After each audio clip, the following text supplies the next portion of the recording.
The inspiring Zack Boothe joins us today, who has really been crushing the driving for dollars game. He has a webinar coming up that's going to be super beneficial. If you guys want to check that out, make sure to look in the show notes. But he kind of gives a update on where he's at with his real estate business, with everything that's going on with coronavirus, because he had a rental portfolio and is also actively wholesaling. He's going to talk about that. Very bright guy, and then also give you some tips and insights into how you can still be doing driving for dollars and generating high quality lists during this time. Enjoy. Repeat guest Zack Boothe. A pleasure and a privilege to have you on, my man. Thanks, man. Thanks for having me back. And it's good stuff, man. Trying to Yeah. like trying to like get my energy up. I've been working in my home office, sitting, it's really easy. I got a bed right next to my office now. So I'm just like, oh, I want to take a nap. I want to work. Big adjustment for you. Like we were saying, I'm Yeah, used man. to I'm used to working from home, not with the roommates here all the time, but working from home is all I know the last 6 years. I love the office atmosphere. I know a lot of people like love virtual. They love the freedom, and my coaching business, everyone's virtual, right? Um, and I did that on purpose. But my office has all of my team for wholesaling for my real estate investment business, and I just love all those guys, dude. Like we have such an awesome culture, just fun to be there, giving each other crap, like keeps energy up. Yeah, I love the office atmosphere that we have. So I miss it for sure. Yeah, that's personally the biggest con for me working virtual, because I know I would thrive just hanging out and joking around with the team and Yeah. building a culture, camaraderie, all that good stuff. But it's interesting just the time that we're at. Everybody's kind of adjusting to that. So I'm glad you guys are listening to this episode with Zack. Longtime Investor Fuse guy. In addition to being an awesome guy, he has really become the authority in driving for dollars, which is the best way to compile a list of data of potential prospects to market and reach out to as you guys are trying to generate leads, spending a bunch of mental energy and money on marketing. So I'm glad Zack was able to come on and join us again. I think maybe the first repeat guest or one of the first repeat guests. But to give everybody an idea of where you're at right now, we have the coronavirus. This is going to be released on the first week of April. So where are you at right now with business? We got some insight that you're working virtual. Just tell me everything that you got going on. Yeah. So so I've been investing. I bought my very first rental back in 2011. Bought a duplex, and I was running my own window cleaning business that I started when I was 17 at the time, and picked up some properties and some rentals, and was getting education and mentors and going through the struggle, right? Figure out exactly how to be successful, be a full-time investor like I wanted to. Washing windows was great, but it wasn't what I wanted to do forever. And I think a lot of people can relate, right? They're not necessarily in a Mm-hmm. field that they love, might pay the bills. That's great. We all gotta feed our families, but I wanted to be an investor. And I got a mentor that taught me how to wholesale, Tom Kroll, right? Which is basically you find discounted properties, and then you sell that purchase contract for an assignment fee. So you don't ever have to close on the property, and you get a large sum of money.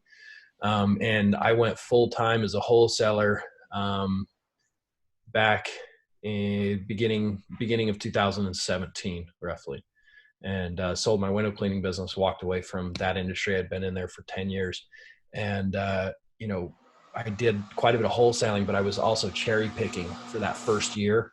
I was cherry picking a bunch of rentals and picking up properties. One being a condo. I picked up seller finance I put $2,000 down, picked it up a total of $82,000, but most of it was seller finance.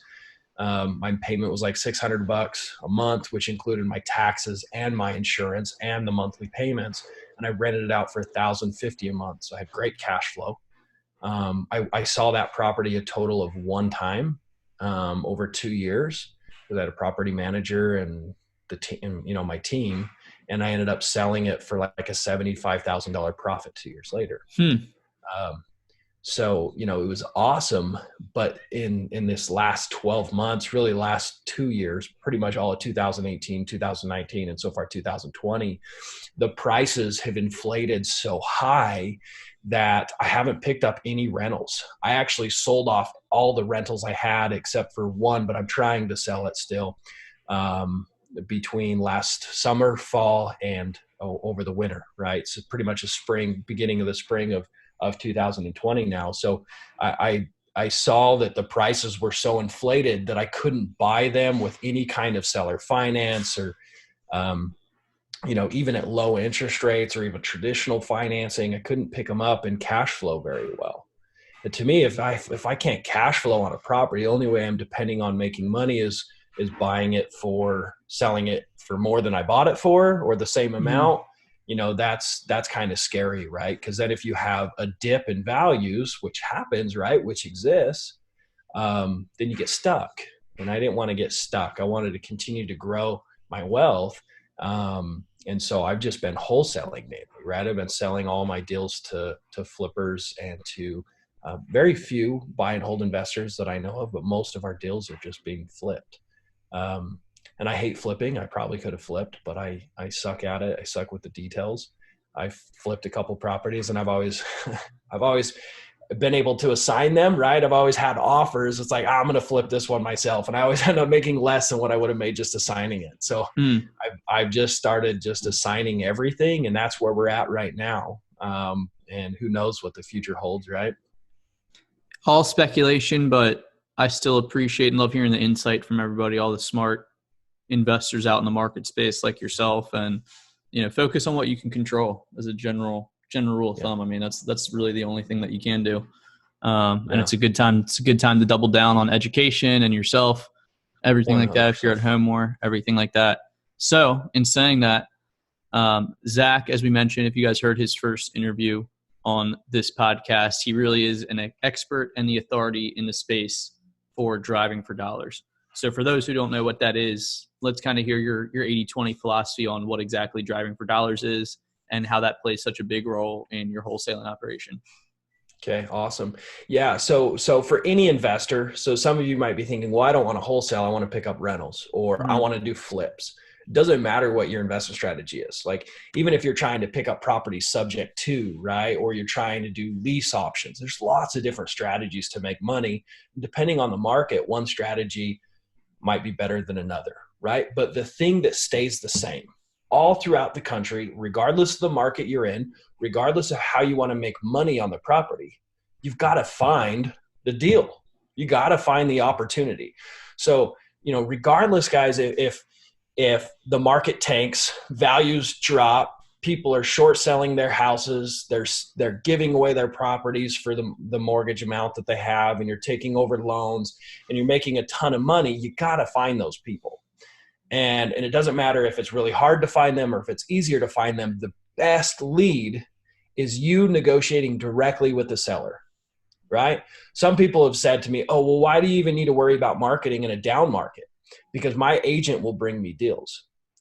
But you got to realize, if an agent has a deal, you don't get to negotiate one-on-one with that seller. You don't get to really negotiate and discuss the exact terms as fast, as efficiently, with interest rate and down payment, and can you do subject to, or is it straight seller finance? Are we going to do or is a lease option better for them because they're worried about their VA loan, right? So regardless of the situation of the seller, the biggest thing is finding that seller, finding that person that wants to sell you the property, because then you can go in and put together and structure a deal that you come off making a ton of money and is also the best option for that seller. And so, sourcing deals, finding discounted deals, that is the business that we are in, right? And you said something interesting. It's very important to up our education and understand how to make money with a deal. That's great.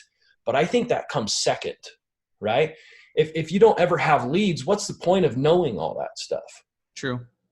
Right? It's the cart before the horse, chicken or the egg, right? Right. and I believe the egg's first, right? Because if you don't have an egg, you don't have a chicken, right? You don't have that whole process. So the very beginning of it is making sure you have a marketing channel that's consistently providing leads. And I believe the very best system is driving for dollars. What driving for dollars is, the 80-20 rule, is where you drive around, you find these neglected properties that have obvious physical signs of neglect, you add them to an Excel spreadsheet, and then you reach out to those sellers and see if they would like to sell. And you qualify them as someone that you would like to work with. You're not trying to convince them to sell to you, but you're trying to find people. We're deal finders, not deal creators, right? So, I actually have a live webinar coming up for your audience, actually. Let me pull up the dates on this thing. So we have one on April 9th. That's going to be at 8 p.m. Eastern Standard Time, which would be 6 p.m. Mountain Standard Time, 5 p.m. Pacific Time. So the links are actually going to be in your show notes. Sweet. For how to register. So we will be getting those links over to you shortly. So if you guys want to learn exactly what I'm doing and how I'm finding those discounted properties, I'm going to go into exact detail so you guys can get started today. I want to be able to give people the tools and the resources they need to be able to find these properties, to be able to become financially successful. I do have students that want help to implement the process and speed up the process, but that live webinar is going to be everything you need to get started. So I mean, there's no strings attached. It's absolutely free. And I'm doing that because I want to give back, right? I've been able to produce financial freedom and peace of mind. And I believe that the more you give, the more you receive. And so I really started becoming a real estate coach to be able to help other people have the same type of success that we've had. And it's all been really done because of driving for dollars. It's made me over $1 million, well over $1 million over the last couple of years. It's pretty incredible. Zack has a proven track record, not only with coaching and driving for dollars mastery, but also an investor himself and just an overall good dude who's willing to put out this content for you guys to help you guys in your real estate business. And during this time, I would argue as well, going along with the education and doubling down on yourself, that driving for dollars isn't really affected by this, what we're going through right now. And I think this is something else in principle that you could double down and focus on, especially if you have time when you're at home, learning a new marketing channel that's, we're going to go through the benefits of why driving for dollars is so good. One of those is cost efficiency. I mean, you can spend a lot of money, especially how often you're rotating or purchasing lists off one of the major providers. You could spend a ton of money doing that. Not saying that you shouldn't, but driving for dollars cost wise is going to be a lot leaner than those traditional options. Right. Yeah. It's a lot cheaper, but you also can scale it. Right. I mean, people ask me, well, how much money do I need to market using the driving for dollars? And if you have $50 a week, that's what I suggest as a minimum to start. And, if this is a recession, right, I don't know what will happen, but if the prices tank and it continues to go down, it's going to cost a lot less to find a lead. I mean, it's going to be the most inexpensive way to consistently find opportunities to buy properties. And it doesn't matter if the market's tanking or if the market's going up or if the market's leveled out, there's always opportunities to make money in real estate. And it, like I said, to do that, it's marketing. So I always talk about this. I always quote this. There's one of my all-time favorite books on real estate investing. It's called Multifamily Millions. Right. And in there, I think I probably mentioned it in the first time you interviewed me, but it talks about, he's talking about finding like giant apartment complexes, like 500 units and bigger, multi-million-dollar transactions. And he says something super funny. He says, it doesn't matter. No, what did he say? He basically says that, you are in the business of marketing and real estate is your product. If you don't get that between your two ears, you won't be in business for long. So it's just as true if you're trying to find like small single families, duplexes, and condos, those kinds of things, up to giant apartment complexes. If you want to be a real estate investor, you have to become a marketer. You have to figure out how to find these leads and find these deals, because once you find the deals, then you can learn how to structure deals. It's just really funny because I was on a support call with one of my students and we were talking about one of their deals they got going. She's like, hey, Zach, we were able to find this motivated seller. We got it under contract. We didn't think it was going to close because we found out during the inspection that the sewage line was hooked up to a had a break in it, and we were afraid the city was going to require that we connect it to the sewer line and get it off the septic tank. And there was one requirement that the septic tank had to be above a certain level in the ground and blah, blah, blah, right?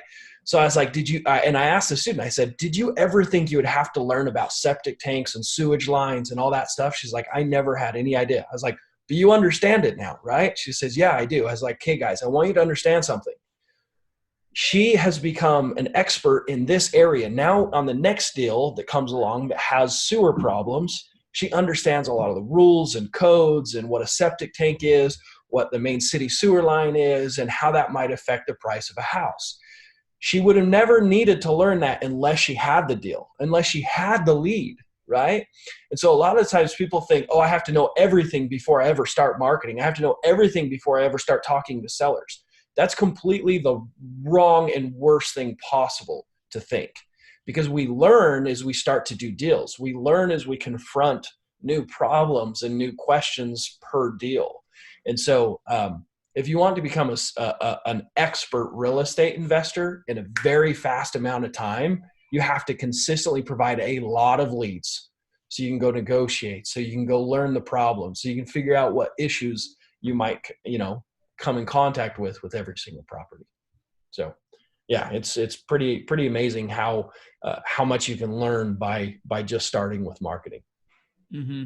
That's another thing, guys, I love about Zach's offer here. Zach, what he has going on is he is able to do coaching and support calls with everybody. And ironically, to the point that he's talking about learning and education and just you're able to pick up different things from experience. Not only is Zach seeing insight from his own business that he's been on Investor Fuse for a long, long time, has his acquisitions team in there, but he's also able to talk with people all across the country. So he's exponentially increasing his insight, lessons learned, all the different stuff going on. I do want to continue the conversation on driving for dollar strategy. And just because this is such a relevant topic right now, the future of wholesaling, we've mentioned that it's all speculation. But in addition to starting driving for dollars, which has a ton of scale, lean, cost-effective wise, what else could wholesalers be doing right now in this period of, kind of uncertainty that we have going on? It depends on what your strategy is. Yeah. Right. One of the things that I would focus on if you are wholesaling. So if you are in the business of finding discounted properties and selling those purchase contracts, stay in contact with your best cash buyers. Look at who is still doing deals, who's still investing, because there are going to be cash buyers across the country that are going to get cold feet. They're going to be nervous that the prices might drop. Are you already seeing that? Some markets we've seen a little bit. Yeah. Right.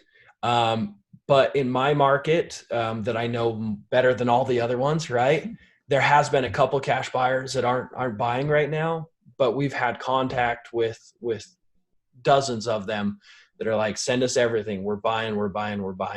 So we actually just got a contract last week. We'll close next week, and we already got a cash offer. We're going to make $28,000 on it. We had like 13 cash buyers at the inspection that were like fighting over it.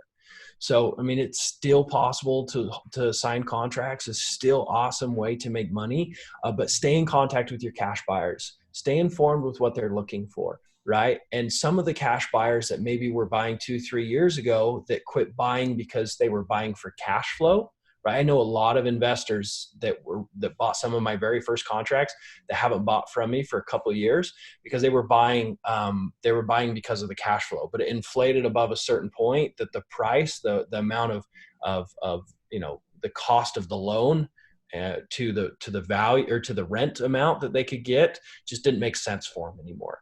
So figure out for them what's the rent to value ratio. For example, if you bought a property for $100,000, how much would you like to rent it for?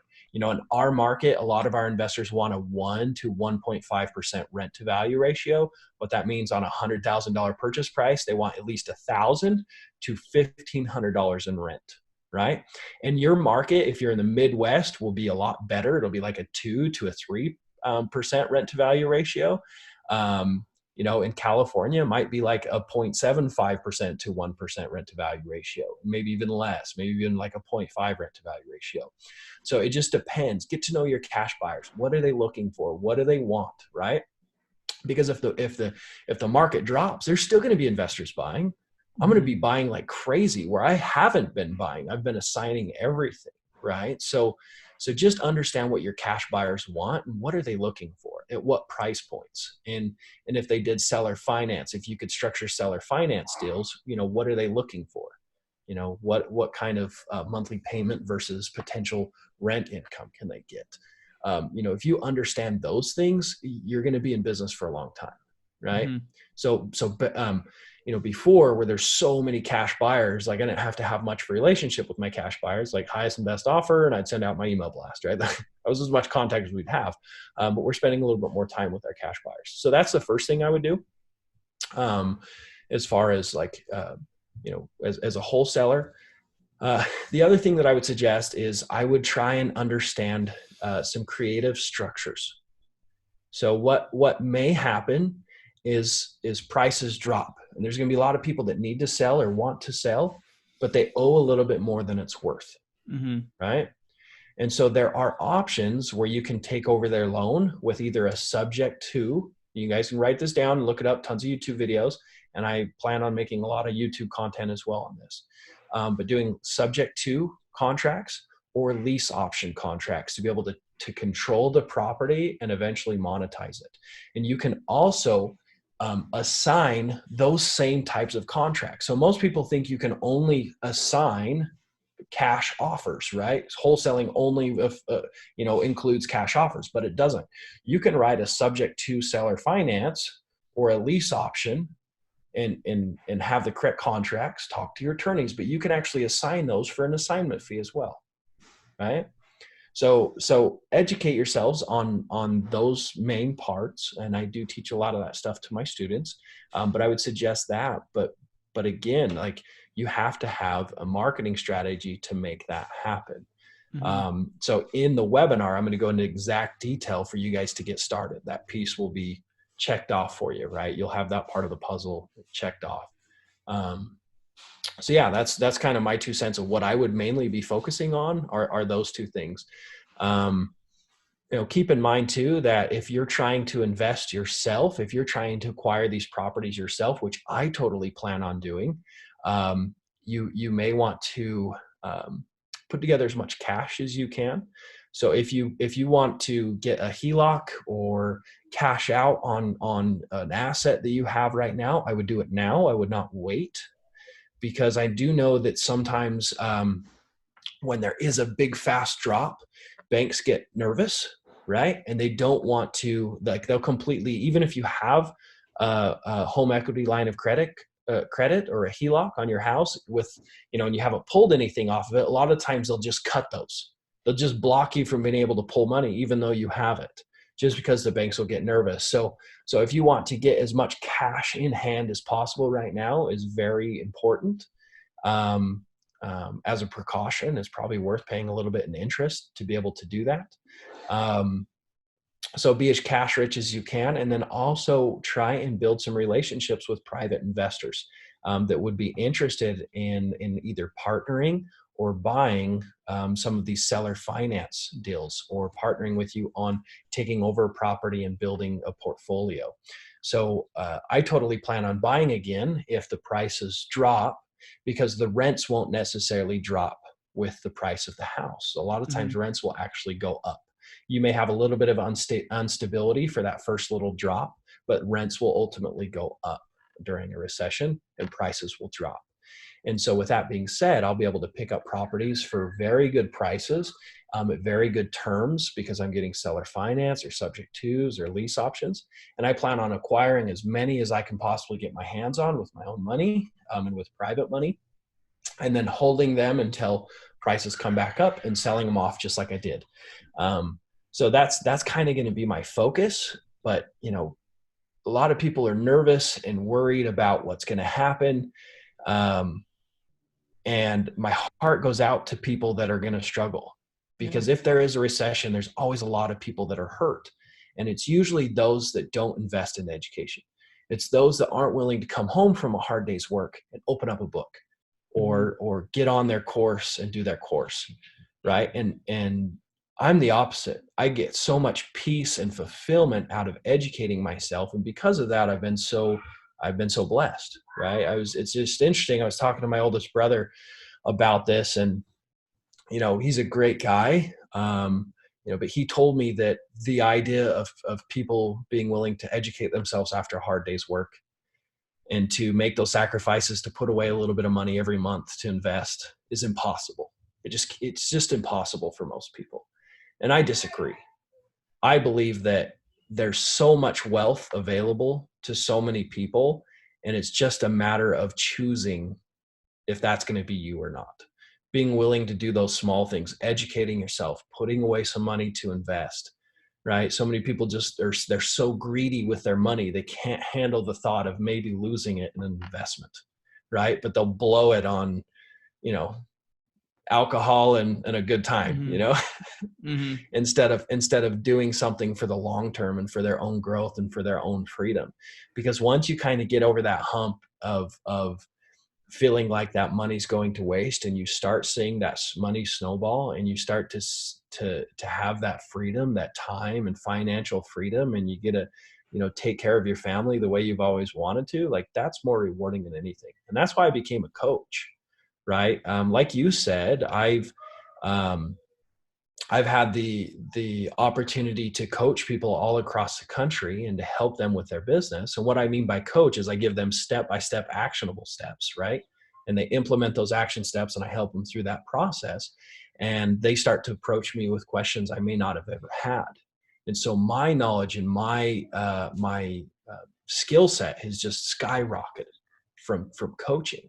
And that's why I coach. Honestly, I coach to educate myself. I coach to be able to give back. It's not necessarily for the money. Yes, I do get compensated for my time. But if you guys want to learn anything, if you guys really want to retain anything, teach what you've learned, give back. There's an awesome book by Stephen Covey. It's called The 7 Habits of Highly Effective People. In there, he talks about like retaining information. He said that if you just read a book, you're going to retain maybe one thing, if you're lucky, right? Over the long term. And he's like, but if you read that book as if you're going to teach it to someone, and then if you really do teach it to someone, you're going to 3-4 times the amount of information that you retain.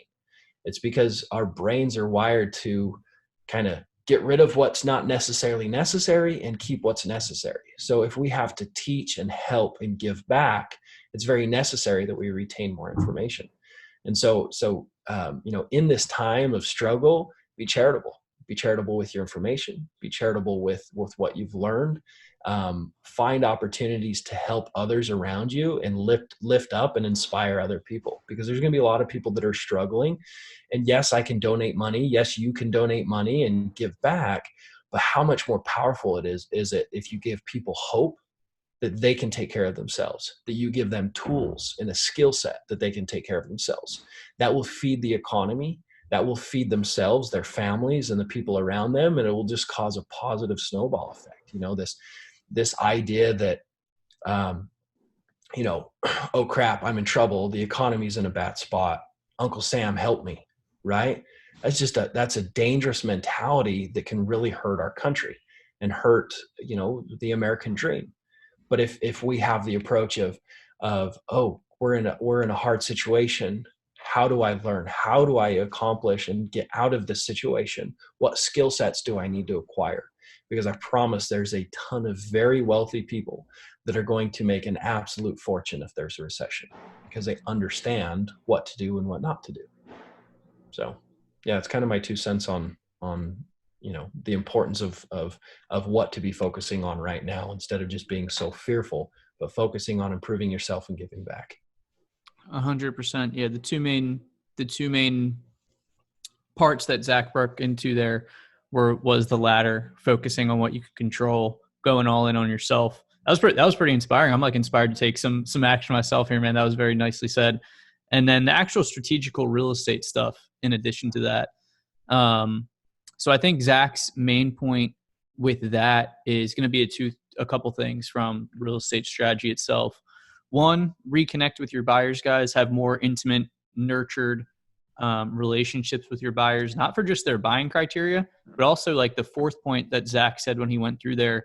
If you should be looking to raise private money now, or at least start opening those opportunities, you may be networking with buyers that also fit. You're kind of knocking out two birds with one stone out of the 4 points that Zack went through there on the real estate strategy. Similarly, on the buy side, I'll loop back to this actually.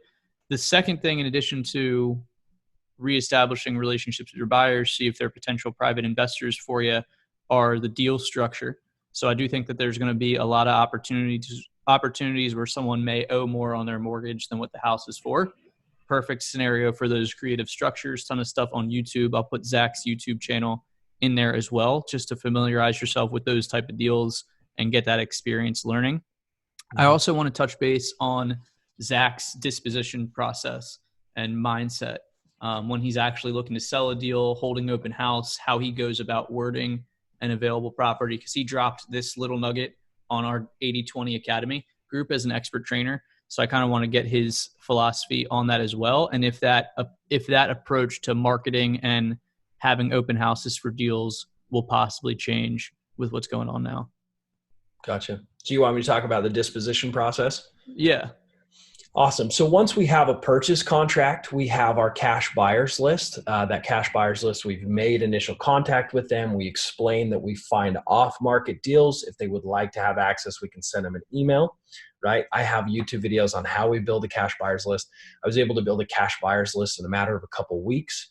And I go through the exact strategy that I used to do that. Once you have that cash buyers list or that email list, and we also try and get a textable cell phone number as well. So the way it works is we put together an email template explaining that we have an assignable purchase contract. We have a purchase contract for sale, and we go through the details of that purchase contract, whether it's a cash offer or if it's a creative finance deal. We explain it. We say this is a subject to, meaning you take over the loan. This is how much down you have to have. This is what the assignment fee is going to be. This is what your payments are going to be, the taxes, the insurance, all the information that they might need to evaluate the deal as an investor, right? The projected rent incomes, all of those things, right? With this being said, if you are a real estate agent, you need to make sure with your broker that you're following all of the correct processes to be able to wholesale, to be able to assign a purchase contract, right? Because some of the rules may be different for agents versus someone that is not an agent like myself. If you are not a real estate agent, make sure you have a great real estate attorney that can review your emails and making sure you're not brokeraging the property, right? That you're following all the legal processes in the real estate space, because you don't want to be hit with a nasty fine and have the division of real estate after you, okay? So with that being said, you create this email, we send out an email.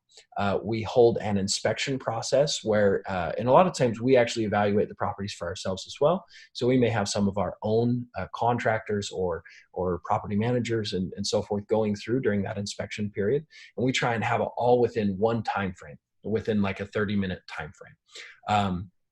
Then we open it up to any potential investors that would like to buy our purchase contract to be able to get in and inspect it. And we tell them that's the only time they'll have. So if they need contractors, whoever they might need that's part of their team, to go with them. So some people are nervous about this process, especially if the homeowner if it's their primary residence, right? And they're worried about what the homeowner might think of all these people and potential partners and so forth. So the biggest thing is setting expectations with the seller. So once you get the purchase contract signed, then I explain the process from that point of walking out the door, or my acquisition manager, right, explains this, from walking out the door to getting money in their bank account. We go through the exact process. We already set an inspection date with the seller If the seller lives there, we offer them two options. Says during the inspection process, you can be here. There's going to be a lot of people. Because I want to make it as convenient as possible for you. I don't want to have people coming through every day. I want to just have a 30-minute to an hour process. I get everyone through the door. It's going to be potential partners, potential other investors, potential contractors, property managers, everyone that I need to get a proper opinion and evaluate my best options with the property. So I'm going to do that. Is that okay? Do you understand that process? Once they understand it, say, so you can be here, or I would be happy to give you 30, 40 bucks, go out and have lunch on me. Right. And so you're not being stressed out by all the people. I will be here, or the acquisition manager be here, whoever does that part of the process. Some people have a real estate agent do that for them. So I explain that process. So then when the email goes out, I already have the time. I do not give them the inspection time, because every cash buyer that's interested, I want them to reach out to us. I want to get a list of everyone that had reached out to me, because I want to make sure I get offers from everyone that was somewhat interested, because then I can get a grasp on what each buyer is offering and how serious of an investor they are, right? So I send out the email telling them that there will be an inspection within, 2-3 days. I give them kind of a range, just so they know that it is time sensitive. And then I send a text message, check your email, off market deal just sent to you, right? Because not everyone checks their email every day. So that's the process. And then once I get everyone in to see the property, I want to make sure they understand the process of submitting offers. I don't want them talking about offers or price during inspection. It's 100% for them and their team to inspect the property, and then to go home and evaluate their offers. Then I want the highest and best offer that they can offer, regardless of what I was asking. If it's going to be less, I want an offer from everyone. I do not share my offer or how much I have offers in on, because what would happen is if you disclose, let's say Bobby gives you an offer of 110,000, and then Johnny calls you, right? Says, hey, I'll beat your best offer by 2,000, right? And you tell him, well, my best offer is 110. He gives you 112, and you're like, yes, I made an extra $2,000. But guess what? Bobby's not going to give you an offer anymore, because he's going to find out what Johnny did and that you gave away your offer, especially if you say, I just take highest and best, right? Mm-hmm. So he's going to wait. Hey, do you got all your offers in? Oh, he's going to try and do that. So then you're going to really struggle to get everyone's offer in quick and efficiently, right? If you really want to streamline the system, the very best process is to go highest and best. I do not disclose. If you can pay more than asking, pay more than asking. You need to make money, of course, but it's going to go to highest and best. So it plays in your favor that there's multiple offers coming in, because they will literally make you their highest and best. We've had offers 10, 15, 20,000 above asking, right? Because they can, and according to their numbers, that's what they can afford to pay. And we've had some offers where as much as $18,000 more than the offer below it. So if you would have just told the highest offer to that dude, you'd have lost money, right? So, and the thing is too, is it's a relationship business, right? Remember when I said that during this time, you really need to build that relationship and understand what your cash buyers are looking for. If you've burned people, if you've, sold a contract out from someone else's highest offer, because you did what you said you weren't going to do, which is disclose offers, you've already burned a bridge. They're already not going to want to work with you or trust you. It's just like if you talk bad about someone, let's say you have a friend and you talk bad about someone else behind their back, and then your friend sees that, what is your friend going to think? He's going to think that you're talking bad about them behind their back as well, right? It's an integrity thing.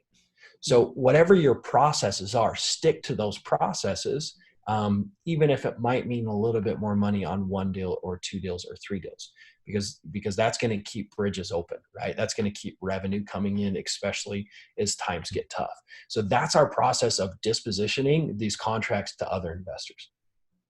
That's a great process, and I think the best way to go about dispositions for different deals that come across your board. Awesome stuff and insight, man. Is there anything that you want to end on? I know that anybody who's listening this far should 1,000% sign up for the webinar April 9th, I believe it is. I'll be on there as well. But yeah, man, any other lasting insight here before folks get you on the webinar in a couple weeks? Yeah, if you guys get there late, if you guys listen to this after April 9th, right, that link will still be available to get to the next webinar. So if you guys have any questions, you can also reach me on Facebook. Facebook Messenger is like the best way to reach me personally. But yeah, make sure you're there on the live webinar. I'm there to teach you how to find discounted properties, how to find off-market properties. That is the very first process of being successful in this business. And just a really quick, one more thing, be charitable, give back. There's going to be a lot of people that are going to be struggling. If this is a recession, there's already people losing their jobs that I know of here in my market. And what I mean by charitable is, yes, give money, yes, give back, but more than anything, share your knowledge, share your hope that there's something greater than just the day-to-day job that you hate, that there is financial freedom, there is financial success available for every single person that wants it. You just have to work for it. You just have to believe that you can do it and go for it. So share that with others. So more than anything, that's what I'm trying to pass along. Love it, man. I told you I'm getting inspired myself here. Appreciate you guys checking out this episode. Definitely hop on Zach's webinar. Check out all the links in the show notes to do that. Stay focused. Thinking about you guys. Stay well. Stay healthy. See you guys.